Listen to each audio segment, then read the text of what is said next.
ایک fashion able لڑکی کا عبرت انگیز واقعہ۔ بسم اللہ الرحمن الرحیم۔ السلام علیکم ورحمۃ اللہ وبرکاتہ۔ ایک آدمی نے اپنی بیٹی کی تعلیم کا کوئی خیال نہ کیا، حتیٰ کہ اس کو خوب مال پیسہ دیا۔ فیشن ایبل لڑکی خوبصورت بن گئی، حتیٰ کہ جوانی میں اس کو موت آ گئی۔ ان کے باپ کے دل میں بڑی تمنا تھی کہ میں کبھی اس کو خواب میں تو دیکھوں، میری بیٹی کس حال میں ہے۔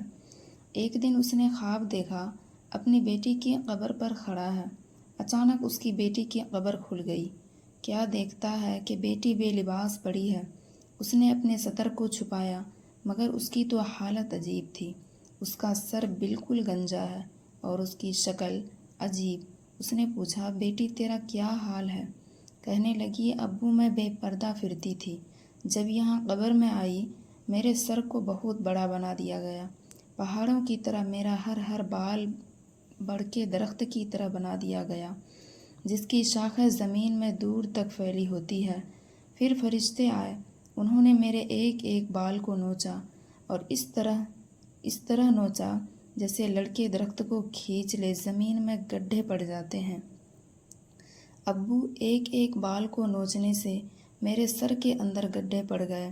اس نے میرے سر کی جلد بھی چلی گئی، فقط ہڈی ہے جو آپ دیکھ رہے ہیں۔ اس نے کہا، بیٹی تیرا چہرہ بھی؟ وہ نہیں کہنے لگی، ابو آپ دیکھ رہے ہیں، آپ کو میرے دانت نظر آ رہے ہیں، ہونٹ نہیں ہیں۔ اس کی وجہ یہ تھی میرے ہونٹوں پہ سرخی لگی ہوئی تھی اور میں اس طرح وضو کر کے نمازیں پڑھ لیتی تھی۔ فرشتے آئے، انہوں نے کہا، تو طہارت کا خیال نہیں کرتی تھی، تیرا غسل بھی نہیں ہوتا تھا۔ چنانچہ انہوں نے میری سرخی کو جو کھینچا، یہ سرخی چپک گئی تھی میرے ہونٹوں سے۔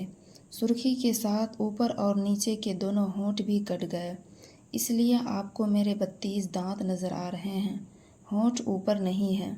باپ نے کہا، بیٹی تیرے ہاتھوں کی انگلیاں زخمی نظر آتی ہے۔ ابو، میں ناخن پالش لگایا کرتی تھی۔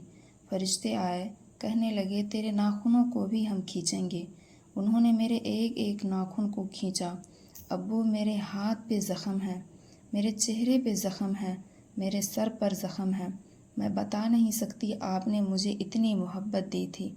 میں نے جو خواہش کی ابو آپ نے پوری کر دی، مجھے اتنی محبت دی، میں تو غم پریشان کو جانتی بھی نہیں تھی، شہزادیوں کی طرح آپ نے پالا۔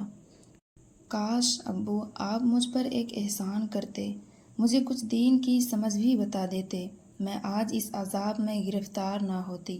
نہ میں خاوند کو بلا سکتی ہوں اور نہ میں آپ کو پیغام بھیج سکتی ہوں، اکیلی یہاں پڑی ہوں۔ فرشتے آتے ہیں ہاتھوں میں ہتھیار لے کے، میری پٹائی کرتے ہیں۔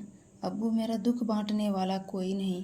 اس کی آنکھ کھل گئی، تب اس کو احساس ہوا کہ کاش کہ میں اپنی بیٹی کو دین سکھاتا، میری بیٹی آگے جا کر جنت کی نعمتوں میں پل جاتی۔ تو جن بیٹیوں کو اتنے پیار و ناز و محبت سے پالتے ہیں، ان کو اگر ہم دیندار نہیں بنائیں گے، یہ جہنمی فرشتوں کے ہاتھوں میں جائیں گی اور ان کی درگت بنے گی۔